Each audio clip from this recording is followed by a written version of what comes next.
Hello, what's up everyone? Welcome back to another video. Now today I'll be sharing a recipe for a Greek yogurt chicken tenders and a spicy hot honey dipping sauce. So without further hesitation, let's jump straight into the video.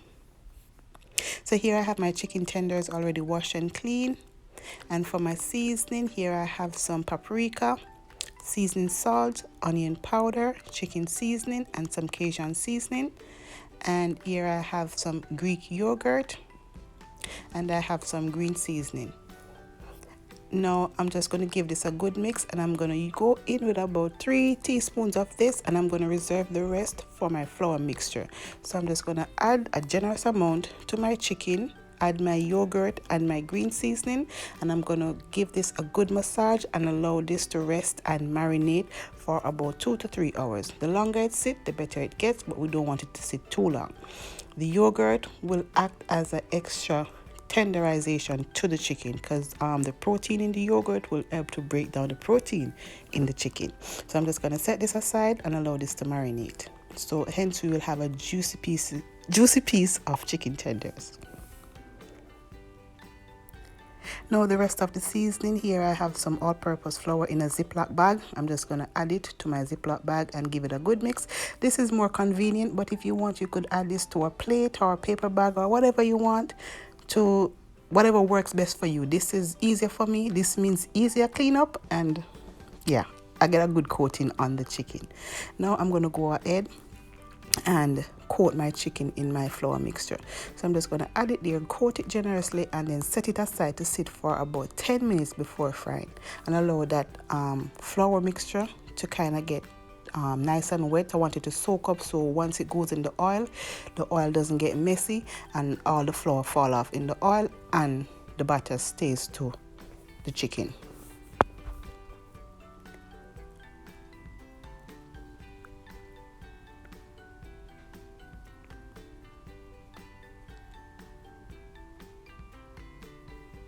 In the meantime, I have a pot with vegetable oil being preheated, so we want to bring this up to about 350 degrees, or you want to make sure that the oil is nice and hot, but we don't want the oil too hot because your chicken will start browning too quickly on the outside and the inside will not cook properly.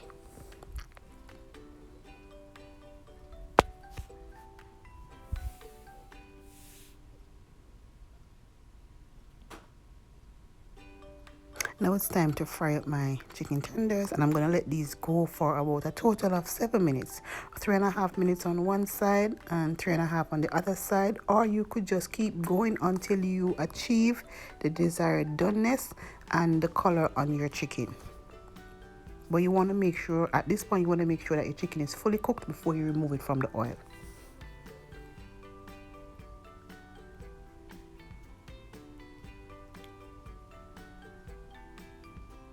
And of course, a written measurement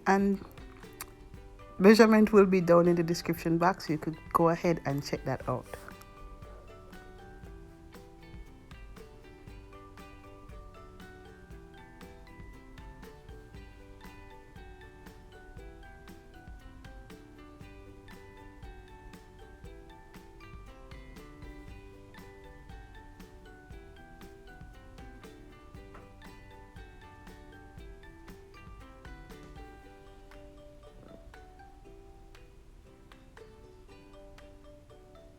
Now that my chicken are done, it's time to move on to our sauce.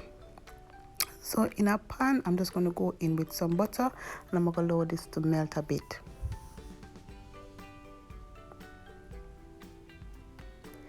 In with some crushed red pepper flakes. Give this a good mix. Now I'm going to go in with some honey.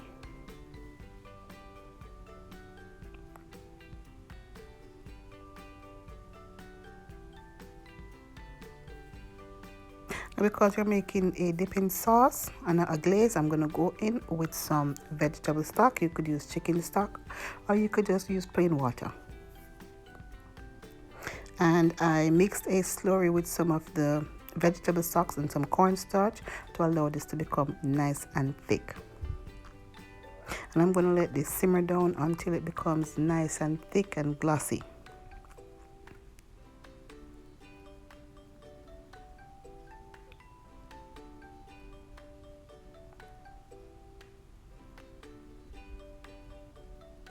I'm gonna add a pinch of salt to taste.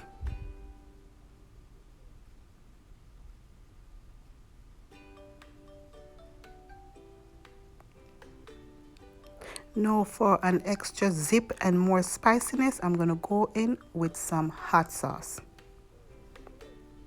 I'm gonna give this a good mix, allow this to simmer for a couple of minutes, and that's basically it.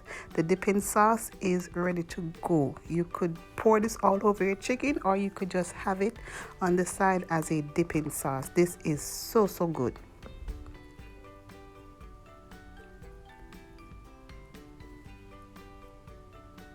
Now this is what it's looking like. I serve mine on the side, and of course I'm garnishing with some fresh parsley, but if you want, you could drizzle this all over your chicken tenders. I just prefer to keep it on the side and dip in it.